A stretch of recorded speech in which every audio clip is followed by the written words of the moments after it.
भारत में डिजिटल क्रांति का सबसे बड़ा चेहरा बन चुके यूपीआई यानी यूनिफाइड पेमेंट्स इंटरफेस को लेकर एक बड़ी खबर सामने आई है।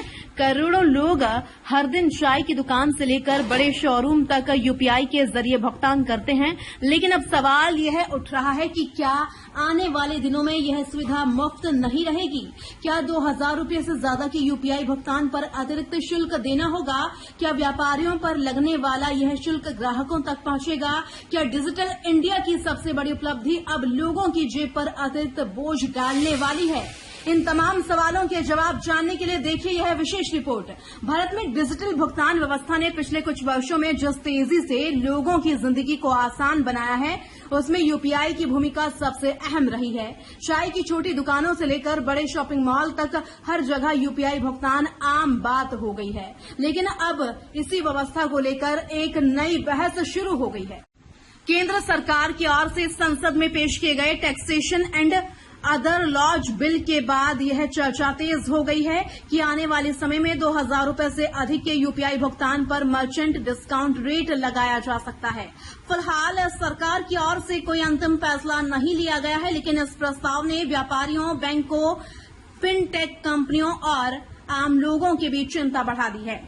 मर्चेंट डिस्काउंट रेट यानी एमडीआर वह शुल्क है जो किसी डिजिटल भुगतान को पूरा करने के लिए बैंक या पेमेंट सेवा प्रदाता व्यापारी से लेते हैं।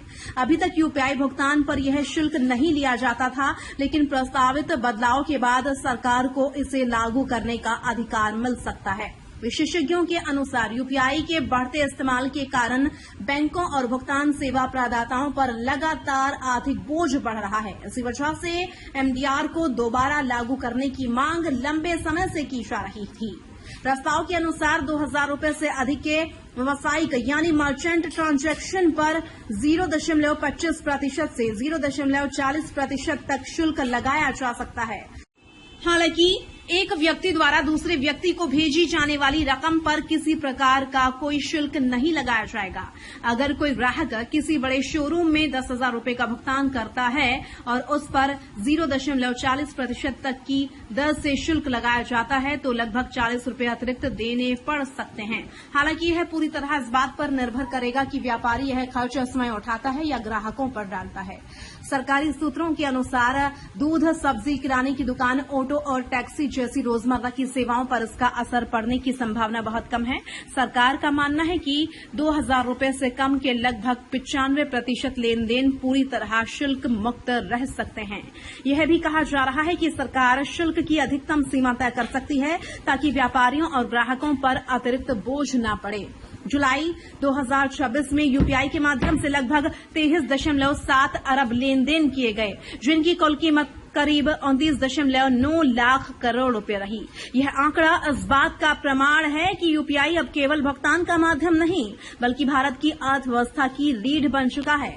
विशेषज्ञों का मानना है कि इतनी बड़ी भुगतान प्रणाली को बनाए रखने और उसे सुरक्षित बनाने के लिए वित्तीय संसाधनों की आवश्यकता है। यही वजह है कि सरकार इस दिशा में नए विकल्पों पर विचार कर रही है। व्यापारियों का एक वर्ग मानता है कि यदि उन पर अतिरिक्त शुल्क लगाया गया तो उसका सीधा असर कारोबार पर पड़ेगा। दूसरी ओर कुछ विशेषज्ञों का कहना है कि इससे भुगतान व्यवस्था और अधिक मजबूत होगी तथा बैंकों और फिटनेस कंपनियों को बेहतर सेवाएं देने में मदद मिलेगी। फिलहाल सबसे बड़ी राहत की बात यह है कि सरकार ने अभी तक कोई अंतिम निर्णय नहीं लिया है, इसलिए लोगों को घबराने की जरूरत नहीं है। संसद में पेश किया गया विधेयक फिलहाल चर्चा में चरण में है। सरकार इस संबंध में सभी पक्षों की राय लेने के बाद अंतिम फैसला कर सकती है। अगर यह प्रस्ताव लागू होता है तो भारत के डिजिटल भुगतान क्षेत्र में यह अब तक का सबसे बड़ा बदलाव साबित हो सकता है। एक और सरकार डिजिटल भुगतान व्यवस्था को और अधिक टिकाऊ बनाने की दिशा में कदम बढ़ा रही है, तो दूसरी ओर करोड़ों उपभोक्ताओं की निगाहें इस बात पर टिकी हैं कि आखिर यूपीआई का भविष्य किस दिशा में जाएगा। फिलहाल इतना तय है कि डिजिटल भुगतान की दुनिया में आने वाले दिनों में कई बड़े बदलाव देखने को मिल सकते हैं।